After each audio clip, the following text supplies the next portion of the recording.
La noche del 6 de noviembre de 2015, David Douglas disfrutaba de la vida nocturna de Dublín.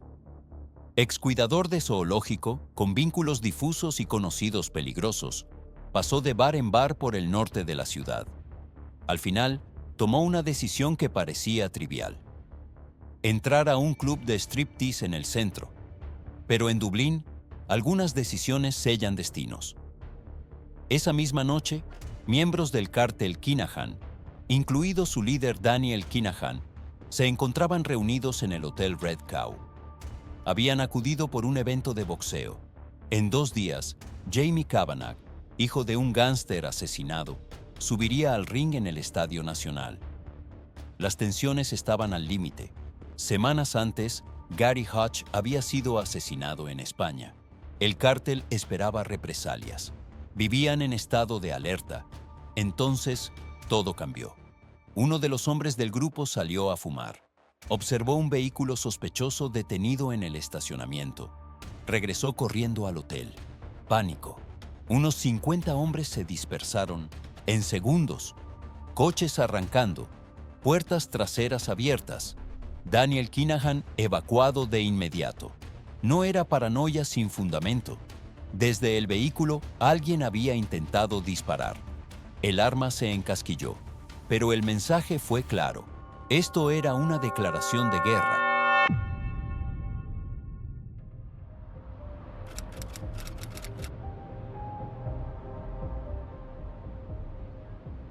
El hombre que había salido a fumar fue identificado por testigos como Liam Bob Rowe, teniente de confianza del cártel Kinahan, uno de los nombres más temidos del AMPA irlandesa. Horas después del incidente del Red Cow, varios miembros del cártel, incluido Rowe, se dirigieron al Club Angels en Lower Liffey Street. Bebidas, música, una falsa sensación de normalidad, pero entonces Rowe levantó la vista. Al otro lado del local vio un rostro. No lo reconoció de inmediato, pero sabía que ya lo había visto antes. Era David Douglas. Sin saberlo, estaba caminando hacia su destino. Rowe informó a los demás. Afirmó que Douglas era uno de los hombres del coche del ataque fallido. La decisión se tomó rápido. Esa noche, en Angels, se sellaron 2 sentencias de muerte. Douglas y su amigo Darren Kearns, con vínculos tanto con los Hutch como con los Kinahan, fueron señalados como responsables. No hubo pruebas, no hubo confirmaciones, solo sospecha y miedo. En menos de 48 horas, el cártel ya había decidido. Douglas fue emboscado mientras paseaba a su perro en Cabra. Recibió múltiples disparos. Sobrevivió.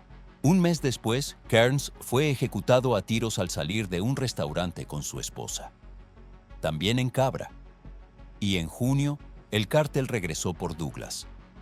Esta vez no hubo error. Fue asesinado a sangre fría frente a la tienda de su esposa, en el sur de Dublín. Más tarde, Fat Freddie Thompson, primo de Liam Rowe, sería condenado a cadena perpetua por el asesinato de Douglas. Con el tiempo, la verdad salió a la luz.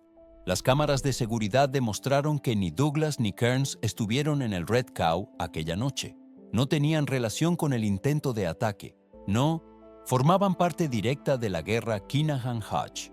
Habían muerto por identidad equivocada, una paranoia descontrolada, una maquinaria criminal disparando primero y preguntando nunca. Y lo más inquietante, todo esto ocurrió antes del infame tiroteo del Hotel Regency.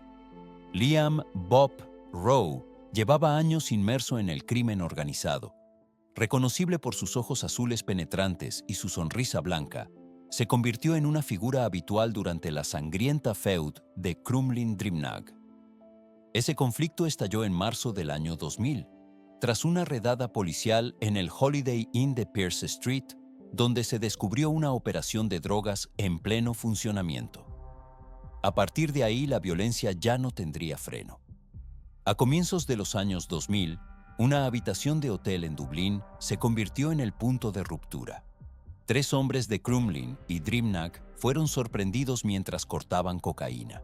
La policía incautó 2 kilos de droga y 49,000 pastillas de éxtasis. Todos fueron arrestados, pero uno de ellos salió libre. Tenía 20 años. Se llamaba Dean Gavin.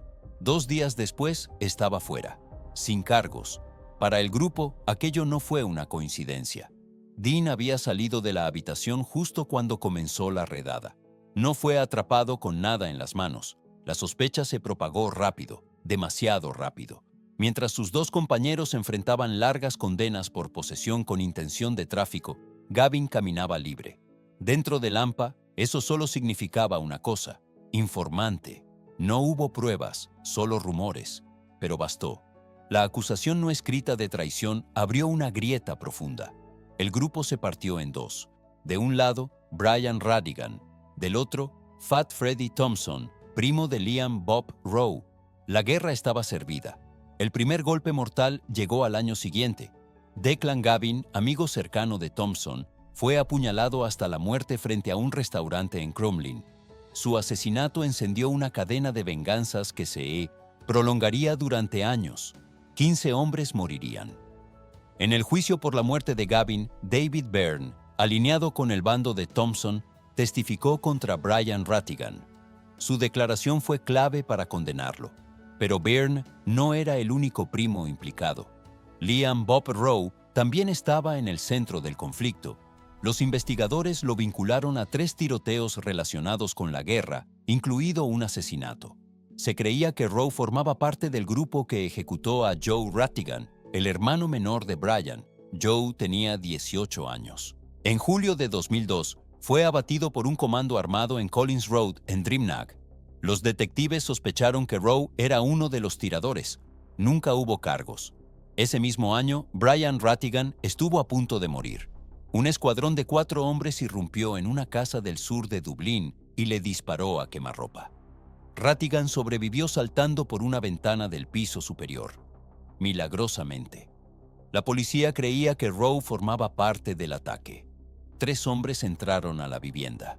Un cuarto esperaba en el coche. Nadie fue acusado. 2 de los sospechosos murieron con el tiempo. El tercero acabó en prisión. Uno de los fallecidos fue Paddy Doyle, un nombre temido, relacionado con al menos 2 asesinatos en su zona. En 2005, Doyle huyó a España y se alineó con el cártel Kinahan, pero la confianza duró poco. El propio Gary Hutch, entonces asociado del cártel, ayudó a organizar su ejecución. Incluso viajaba con él cuando Doyle fue abatido a tiros frente a su apartamento. La ironía fue cruel. Años después, Hutch también sería asesinado, convirtiéndose en otra víctima más de la misma maquinaria. El otro sospechoso muerto fue Darren Gaugan, profundamente atrapado en la guerra de Crumlin. Murió a manos de su propia facción en Dublín. Mientras tanto, el nombre de Rowe seguía apareciendo. En junio de 2002, fue vinculado a un intento de asesinato en el distrito de Clondalkin. El objetivo sobrevivió. Rowe nunca fue acusado. En 2007, fue arrestado por presuntamente amenazar de muerte a un portero en un pub de Dame Street. 2 años después, recibió una multa por obstruir a la policía durante una redada antidrogas. Pero en 2012, los cargos fueron más serios. Fue detenido en el Reino Unido junto a Liam Byrne y Sean McGovern, quien años después resultaría herido en el ataque al Hotel Regency.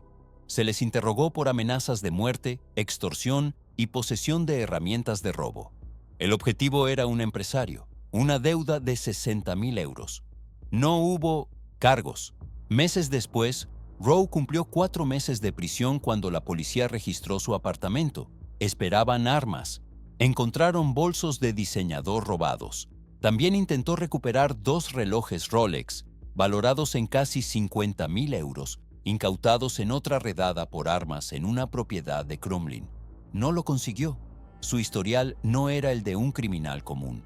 Era el rastro de alguien que siempre caminaba cerca del fuego y casi nunca se quemaba, hasta que finalmente el pasado comenzó a alcanzarlo. De ser apenas un soldado raso, Liam Bob Rowe ascendió con rapidez dentro del engranaje criminal. Ganó influencia, suficiente como para mantenerse lejos de los disparos directos, pero no del radar. En agosto de 2016 volvió a ser arrestado, esta vez por una investigación de lavado de dinero vinculada al cártel. Una vez más, salió libre, sin cargos, El patrón se repetía. Sin saberlo, estaba caminando hacia una exposición mucho más peligrosa. 2 años después, su nombre apareció en el centro de una ofensiva clave del Criminal Assets Bureau.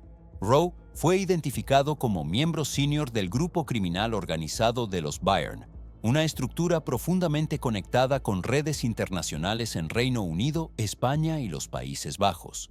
El golpe fue quirúrgico. Una solicitud ante el Tribunal Superior permitió la incautación de cerca de 1,5 millones de euros en bienes, adquiridos con ganancias criminales de 11 miembros del grupo. El dinero hablaba y contaba una historia clara: tráfico de drogas, violencia, una integración total dentro del cártel Kinahan. Rowe, junto a Liam Byrne, aún prófugo en ese momento, y Sean McGovern, fue señalado como parte esencial del equipo logístico del cártel en Irlanda. En los tribunales quedó claro: Rowe no era un peón, era un lugarteniente de confianza, un colaborador clave de Byrne, el hombre que controlaba la red local y ejecutaba las órdenes que descendían desde lo más alto del imperio Kinahan. En Europa, para entonces, la brutalidad de la guerra Kinahan-Hutch ya no podía negarse. Febrero de 2016 marcó el punto de no retorno. David Byrne fue ejecutado en el Hotel Regency. Rowe, primo de la víctima, estaba allí. Las cámaras lo captaron fuera del hotel, junto a Liam Byrne, mientras el cuerpo de David yacía inmóvil, rodeado de sangre, en la recepción. Una escena que congeló a Irlanda. Mientras tanto, el CAB avanzaba en silencio. Años de investigación empezaron a rendir frutos. Por primera vez, las autoridades obtuvieron una visión detallada de la estructura del grupo, sus finanzas y su forma de operar dentro del país.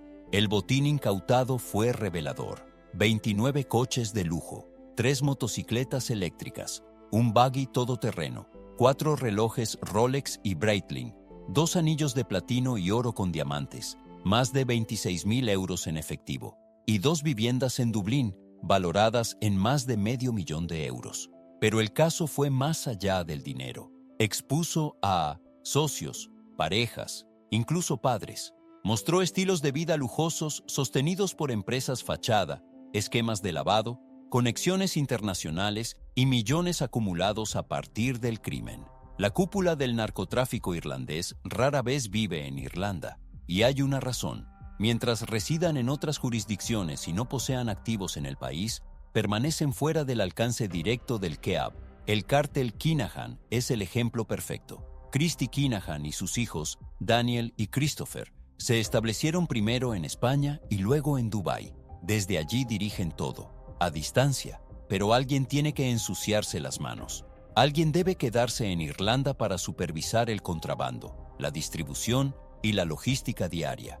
Ese es el papel del equipo logístico. Hombres bien pagados, bien protegidos, hasta que dejan de estarlo. A cambio del dinero, sacrifican la seguridad del exilio. Asumen un riesgo que los jefes jamás aceptarían. Ese riesgo se volvió real para Liam Byrne. Liam, Bob Rowe y Sean McGovern durante el caso del CAB en 2018.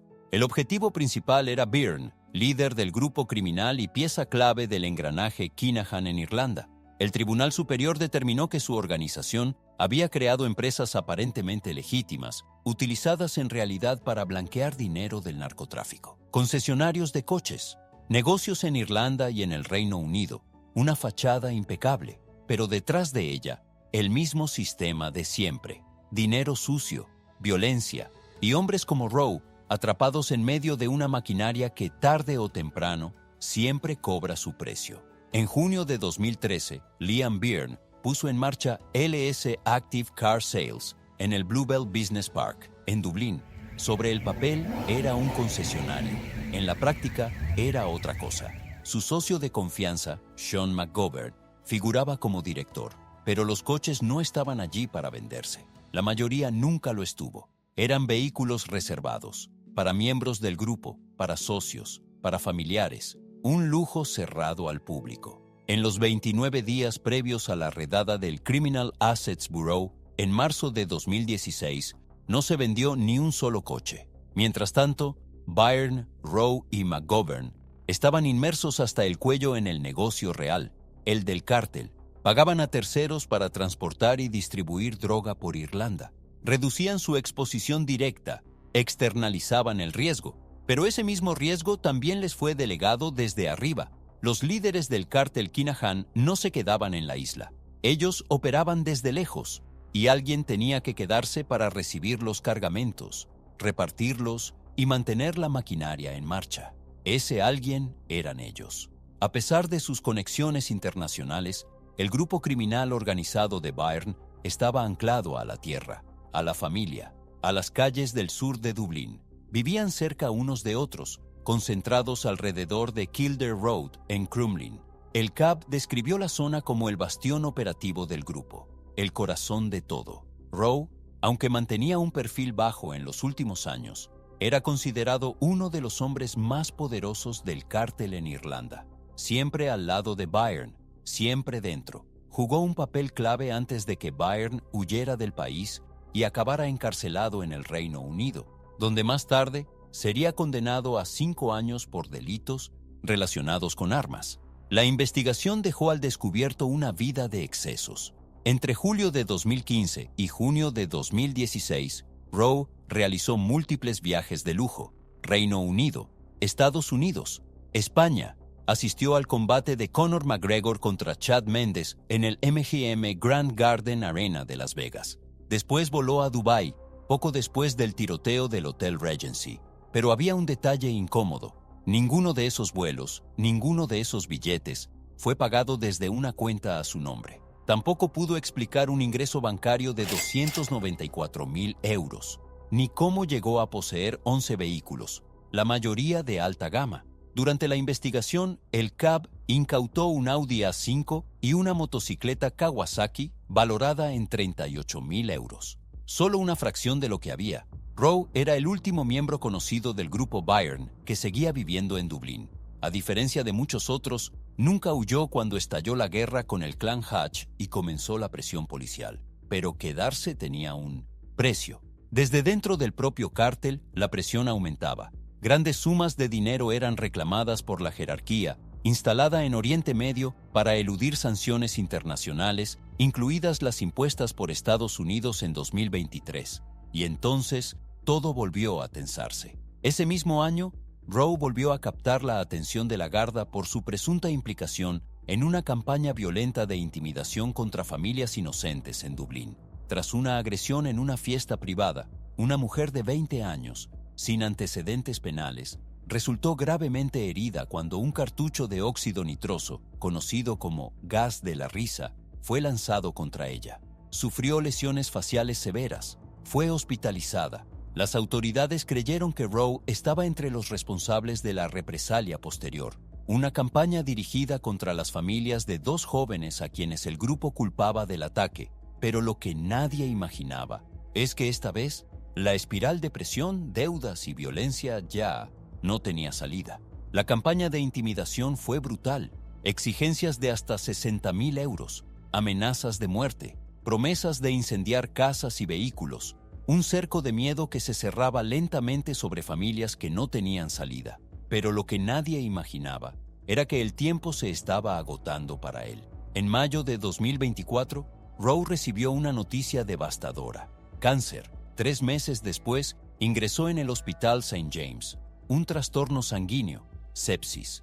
El cuerpo, agotado, empezó a ceder. La enfermedad avanzó más rápido que cualquier investigación. Tras caer gravemente enfermo, murió pocos días después.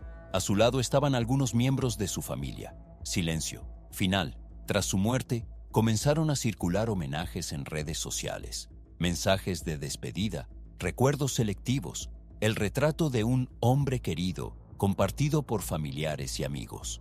El funeral se celebró en Dublín y fue revelador. Nada que ver con el despliegue de poder que marcó el entierro de su primo David Byrne en febrero de 2016, apenas días después del tiroteo del Hotel Regency. Aquella vez hubo motocicletas escoltando el cortejo, trajes caros, presencia policial reforzada, un espectáculo de fuerza. Esta vez, no. No hubo caravanas intimidantes, ni uniformes coordinados, ni unidades tácticas, ni perros detectores de explosivos. Solo un féretro, flores, fotografías, Sobre el ataúd, imágenes de su primo Liam Byrne y de su amigo Sean McGovern, ambos, como era de esperar, ausentes. Ese contraste lo decía todo, no solo sobre la muerte de un hombre, sino sobre el declive de un imperio. En una década, el cártel pasó del control abierto al silencio incómodo, del miedo visible a la erosión interna, del dominio a la fragmentación. El final de Roe no fue una ejecución, fue algo más frío, más inevitable, el desgaste. Y así termina esta historia. ¿Qué opinas tú? Déjanos tu comentario. Y si quieres ver nuestros próximos documentales, no olvides suscribirte al canal.